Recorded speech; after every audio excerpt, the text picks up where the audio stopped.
तो मूवी की शुरुआत होती है एक ऐसे शाओलिन स्कूल से जहाँ के टेस्ट को पास करने में अच्छों की लुप लुप हो जाती थी।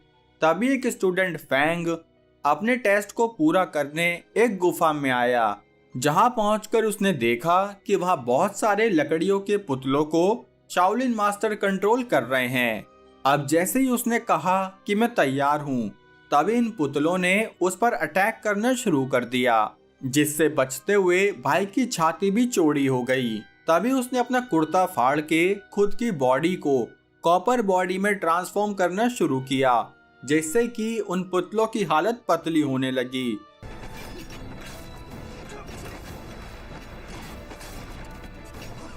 जिससे फैंग को लगा कि वो जीत गया, लेकिन तभी उन पुतलों ने भी आपस में भाईचारा दिखाते हुए एक बड़े रोबोट का रूप ले लिया, जैसे एसपीडी में होता था ना, वैसे ही।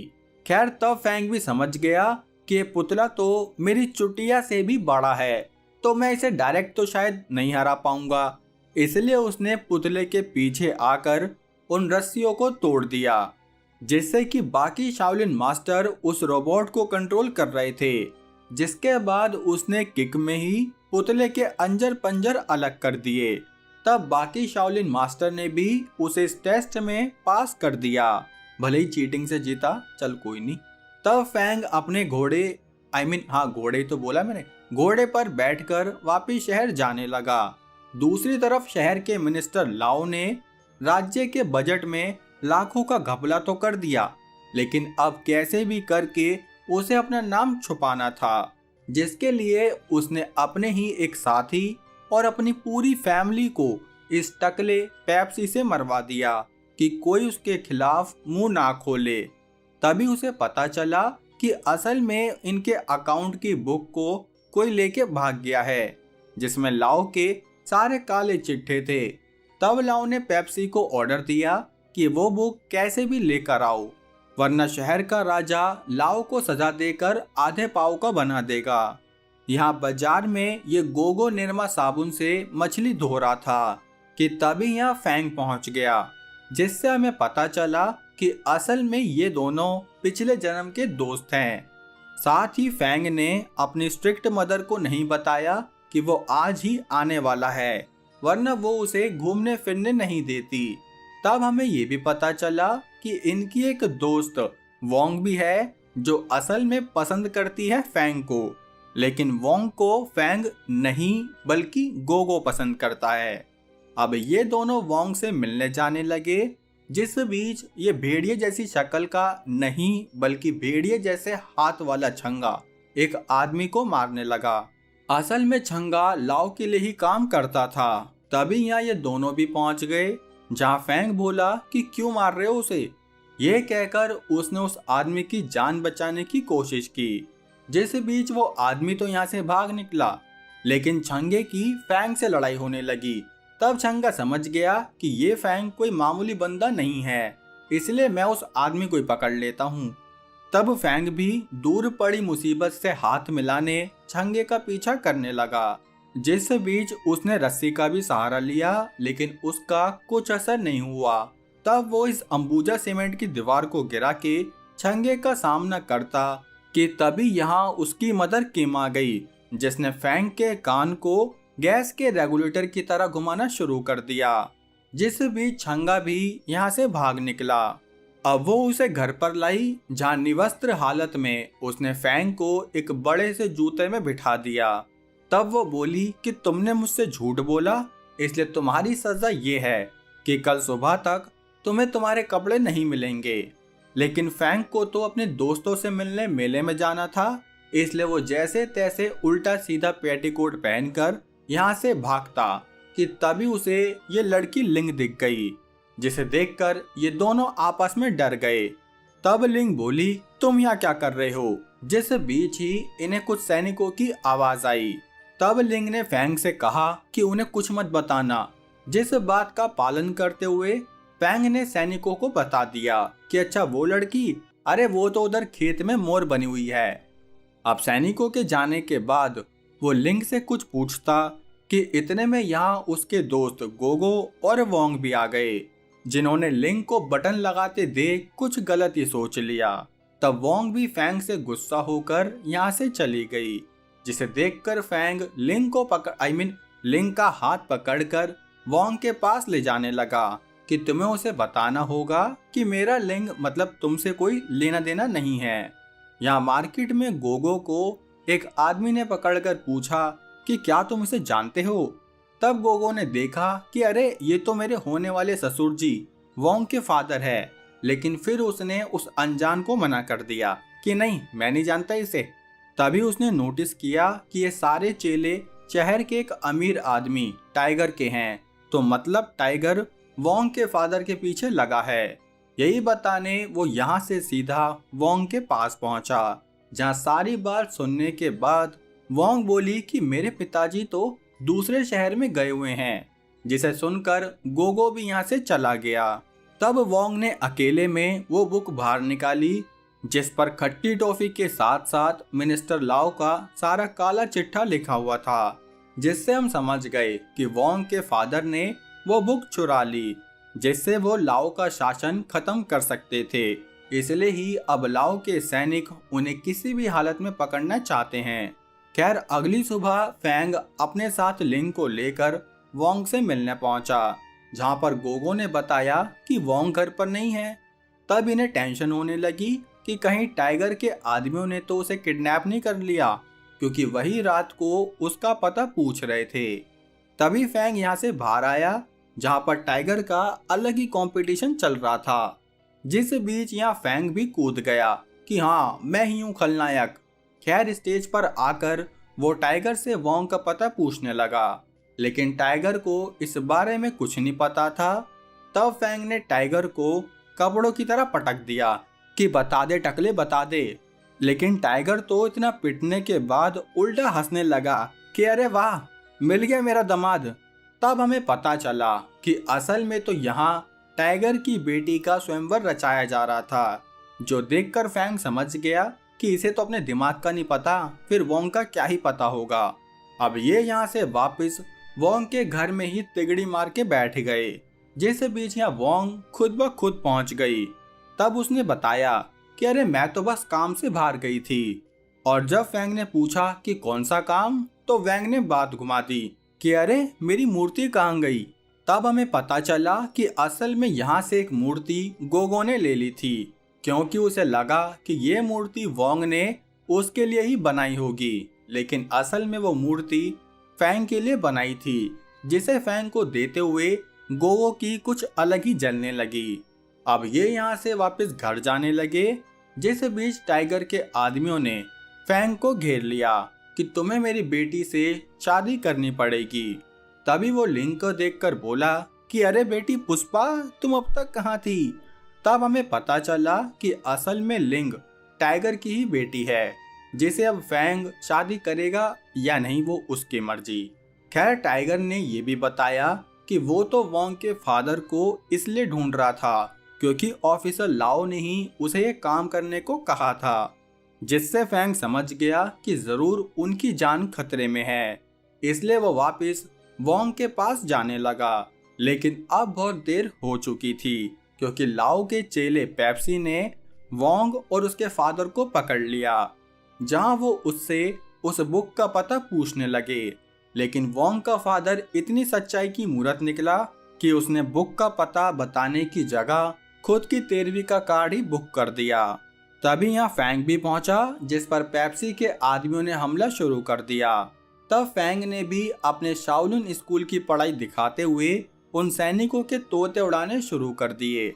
यहाँ तक कि उसने पेप्सी की छाती में भी एक घूसा दिया, जिससे पेप्सी को अंदाजा हो गया कि वो फैंग का मुकाबला नहीं कर सकता। इसलिए वो वोंग को ही अपनी बंदी बनाकर यहाँ से ले गया। यहाँ लाओ को जब पता चला कि पेप्सी इस मिशन में फेल रहा, तो उसने छंगे और उसके पिता चिन को फैंग का खेला करने के लिए कहा, जिसके लिए चिन ने लाओ के आगे अपने घुटने टेक दिए, जो देखकर छंगे को बिल्कुल अच्छा नहीं लगा, क्योंकि वो नहीं चाहता था कि उसके फादर किसी के भी सामने अपने घुटने टेके, जो कि किसी भी बेटे को नहीं अच्छा लगता। यहाँ फैंग को एक पत्र मिला जिसमें लिखा था कि अगर तुम्हें वोंग की चाहिए जान तो उस लिस्ट को लेकर काली पहाड़ी के पीछे 9 बजे आ जाना। अब 9 बजते ही फैंग काली पहाड़ी पर पहुंच गया, जहाँ पेप्सी, छंगा और चिन तीनों अपने चेलों के साथ आए हुए थे। तब फैंग ने एक फेक बुक पेप्सी को दे दी, जिसे देखते ही पेप्सी समझ गया कि लगता है ये खट्टी टॉफी खाकर आया है। जिसके बाद ही फैंग और छंगे में लड़ाई शुरू हो गई। इस लड़ाई में फैंग बढ़िया तरीके से छंगे को पिटाई से नंगा करने लगा, जो देखकर चिन ने फैंग पर अपना खट्टी टॉफी का पाउडर फेंक दिया, जिससे कि फैंग के भी तोते उड़ने लगे। तभी पेप्सी ने छंगे को ऑर्डर दिया कि खत्म करो इस लंबी चुट्टिया को, लेकिन इसी बीच फैंग की मदर किम ने चिन पर हमला करके उसे साइड में फेंक दिया, जिससे कि छंगा भी फैंग को खत्म करने की जगह अपने पिता को संभालने लगा। तब पेप्सी ने फैंग को मारने का सोचा, लेकिन इस बीच यहाँ टाइगर आ गया, जिसने पेप्सी से लड़ते हुए फैंग की जान बचा ली। अब थोड़ी देर बाद उन्होंने फैंग को जड़ी बूटी के पानी में बैठा दिया, ताकि उस खट्टी टॉफी के पाउडर का असर चला जाए।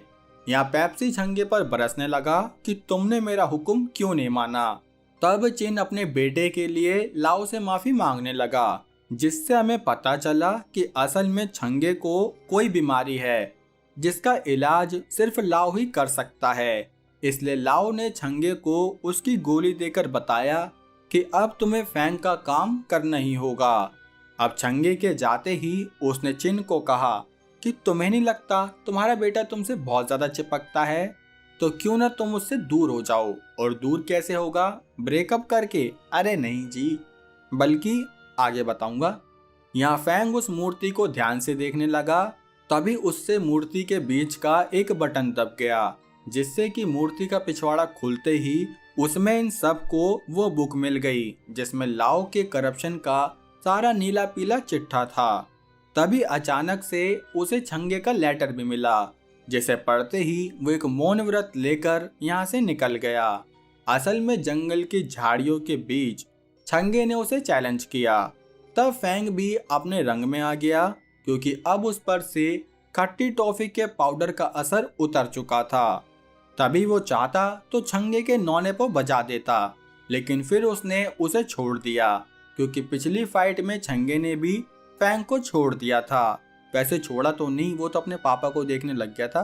खैर जो भी हो, अब छंगा वापस अपने घर पहुंचा, जहां उसने देखा कि चिन अंकल चैन की नींद में सो रहे हैं। लेकिन फिर उसने ध्यान से देखा तो वो समझ गया कि चिन ने लाओ के कहने पर सुसाइड कर ली, जिसके बाद वो यहाँ बैठकर खूब रोने लगा।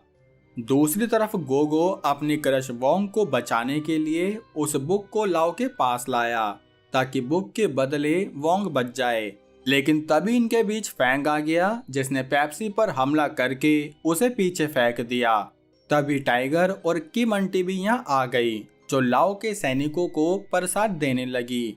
तब इस मैदान में खुद लाओ भी कूद पड़ा, जिसके आते ही फैंग के भी तोते उड़ने लगे, क्योंकि लाओ के एक घूसे में फैंग की पीतल की बॉडी के कुत्ते फेल हो गए।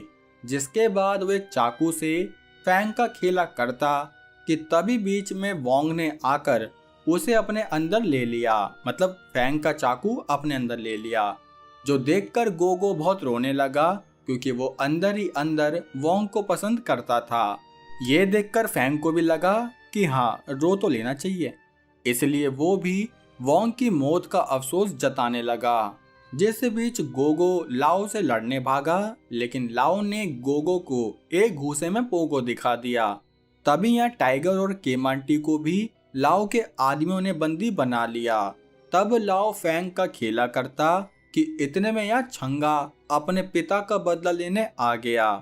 तभी किम फैंग को इमोशनल ब्लैकमेल करने लगी कि वो यहाँ से उस बुक को लेकर भाग जाए, वरना वोंग की कुर्बानी खराब हो जाएगी। तब फैंग उस बुक को लेकर यहाँ से भाग गया, जिसके बाद लाओ ने छंगे के भी नौने पो बजा दिए। अब अगले दिन से ही शहर में ये पोस्टर लगने शुरू हो गए कि काली पहाड़ी पर ठीक 9 बजे टाइगर और किम आंटी का सर तन से जुदा कर दिया जाएगा। इस पोस्टर को देखकर फैंग को भी उनकी चिंता होने लगी। दूसरी तरफ नौने पो बजते ही ये फ्री की जनता लाइव मर्डर देखने पहुंच गई कि देखे तो भाई क्या क्या माल होता है अंदर। तभी इतने में यहाँ फैंग भी पहुंच गया, जो सारी जनता के सामने लाओ के काले चिट्टे खोलने लगा। ये सुनकर वहां की जनता बगावत पर उतर आई, जिसे देखकर लाओ ने अपने आदमियों को ऑर्डर दिया कि ले लो इन्हें आड़े में। लेकिन तभी इस भीड़ के पीछे से काफी सारे शाओलिन मास्टर निकले, जो कि उन सैनिकों से भिड़ने आए थे। इसी उठा पटक के बीच टाइगर और किम अम्मा ने मिलकर पेप्सी से लड़ना शुरू कर दिया, जबकि फैंग यहाँ लाओ पर अटैक करने लगा। इस बार फैंग अपने अटैक्स को लेकर काफी कॉन्फिडेंट था, लेकिन तब भी उसकी पावर लाओ से मैच नहीं कर पा रही थी।